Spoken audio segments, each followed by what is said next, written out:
Chers collègues, c'est un rapport ambitieux ce soir qui nous a été présenté par Madame Ferreira de Souza. Donc je tiens à m'associer évidemment à ces remerciements pour la qualité du travail qui a été effectué par le service évaluation des politiques publiques et Karine Plassard, chargée de mission à l'égalité des droits. En effet, pour développer une culture de l'égalité au sein de la ville de Clermont, il nous faut avoir une lecture attentive de ce rapport. Après 3 ans d'existence de cette nouvelle délégation à l'égalité des droits, ce premier rapport, d'autres suivront, doit être vu comme une première étape, vous l'avez dit, Monsieur Brenas. D'ailleurs, pour comparaison, on attend votre rapport de situation comparé à la région et comme ça on pourra peut-être voir les choses. C'est avant tout donc un outil quasi pédagogique, vous informant de différents constats et analyses produits au sein de la collectivité. Ce travail, cela a été dit par Madame Ferreira, n'avait jamais été engagé auparavant à la ville de Clermont. Nous sommes une des premières grandes villes de France. C'est une obligation légale à présenter ce rapport en conseil municipal. Ce rapport pour l'égalité des droits met en exergue des difficultés, des inégalités, voire des discriminations dans différents champs de nos politiques publiques à l'interne, procédant de schémas plus profonds qui sont aussi à l'œuvre dans la société. Les inégalités salariales entre les femmes et les hommes, agentes et agents de la collectivité, sont l'aboutissement de mécanismes genrés qui existent dans toutes les strates de la société, mais aussi dans les entreprises privées, où les inégalités salariales affleurent les 30%. En premier constat, ce rapport tord le cou à bien des poncifs et des idées reçues, comme l'a rappelé Madame Laveste. La première qui vient souvent à l'esprit est celle que le statut de fonctionnaire protégerait des inégalités salariales. Chiffres et indicateurs à l'appui, ce rapport démontre le contraire. Pour la première année, la ville de Clermont a aussi réalisé un rapport de situation comparée. Cela montre une réelle volonté politique de cette majorité à avoir effectué ce travail de dentelière, une exemplarité politique à mettre en œuvre une politique volontariste de lutte contre les discriminations et pour intégrer l'égalité dans sa politique de recrutement et de traitement salarial à l'interne de la collectivité. En effet, nous constatons à travers les indicateurs de ce rapport qu'il existe bien et bel et bien ce que nous pouvons qualifier de ségrégation verticale et horizontale pour les femmes agentes, c'est-à-dire le constat d'une concentration de femmes dans certaines catégories et à des niveaux inférieurs de responsabilité. De plus, les femmes rencontrent de véritables freins professionnels, plus communément appelés plafonds de verre, dans leur mobilité, dans une catégorie, mais aussi pour passer à un grade supérieur, par exemple du passage de la catégorie C à la catégorie B. Cela a été souligné. C'est aussi souvent corrélé à l'articulation des temps de vie des femmes entre emploi et famille. C'est aussi encore une sociologie de la famille, comme l'a dit Madame Laveste, où les femmes assurent très majoritairement les tâches quotidiennes et les tâches ménagères et l'éducation des enfants. Après ces quelques constats, chers collègues, mais qui posent néanmoins le décor d'un débat plus large sur les inégalités, la question de fond est maintenant comment faire dans les prochaines années pour que le rapport général d'égalité des droits devienne un outil de pilotage de nos politiques publiques afin de créer une véritable culture de l'égalité pour toutes et tous, de façon transversale à tous les services au sein de notre collectivité.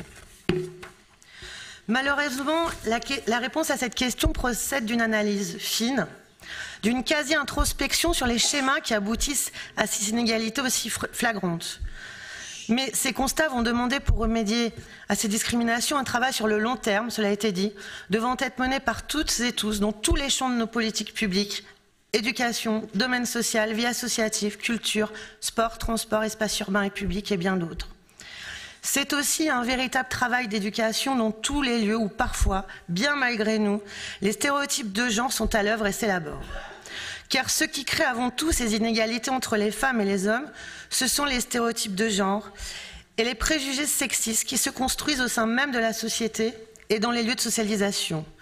Par exemple, c'est pour cela qu'il faut souligner le travail engagé sur la vie à hauteur d'enfants, cela a été dit, qui a aussi pour objectif de former les personnels encadrant le temps périscolaire sur les activités non genrées et non sexistes. Nous devons aussi, chers collègues, œuvrer sans relâche à la mixité des métiers au sein de la collectivité.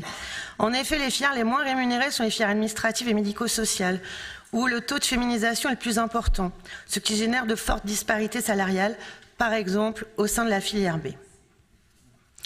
Nous devons donc aller plus loin, Intégrer l'égalité au sein de notre politique de recrutement et de ressources humaines s'impose dorénavant comme une nécessité incontournable.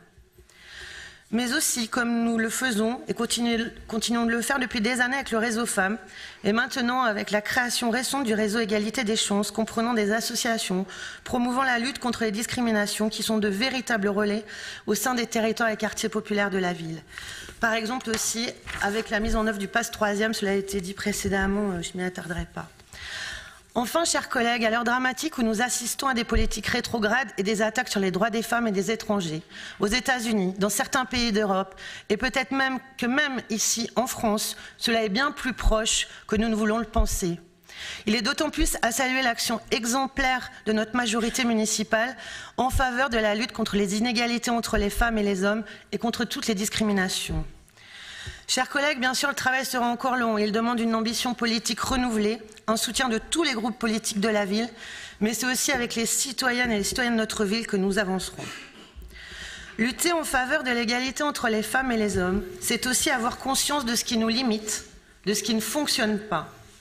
Je rappelle que dans le département du Puy-de-Dôme, chers collègues, nous avons souvent eu l'occasion d'en débattre. Malheureusement, oserais-je dire, il n'existe toujours pas de structure d'hébergement spécifique dédiée aux femmes victimes de violences. Dans cette assemblée, comme à Clermont Communauté, nous avons fait passer un vœu voté à l'unanimité l'année dernière en faveur de la création de cette structure. 1 an et demi après, rien ne se passe. Je salue les engagements forts du maire et président de Clermont Communauté sur cette question. Pour rappel, à Clermont, il existe seulement 7 places d'hébergement pour 300 femmes victimes de violences suivies chaque année par l'association AVEC. La situation des femmes victimes de violences est un drame. Laisser la situation dans un statu quo morbide et ne rien faire est une honte. Je pointe ici même clairement la responsabilité de l'État et du conseil départemental sur cette question. Ce n'est pas la compétence de la ville de Clermont et de la métropole, et pourtant, nous nous engageons et nous proposons d'être des partenaires privilégiés. Pour preuve, nous avons multiplié par 4 depuis le début du mandat la subvention de l'association AVEC. Alors, qu'attendons-nous pour que chacun prenne enfin ses responsabilités dans la protection, dans l'accompagnement des femmes victimes de violences? D'autres mortes? Combien encore de situations de drame? À quel chiffre le département et l'État accepteront enfin de piloter une conférence départementale sur les violences faites aux femmes avec les associations, les collectivités partenaires, les services de police et de justice, devant enfin aboutir, il est vraiment temps que ça arrive, à la création de cette structure d'hébergement. Merci beaucoup, madame. J'aurai l'occasion d'y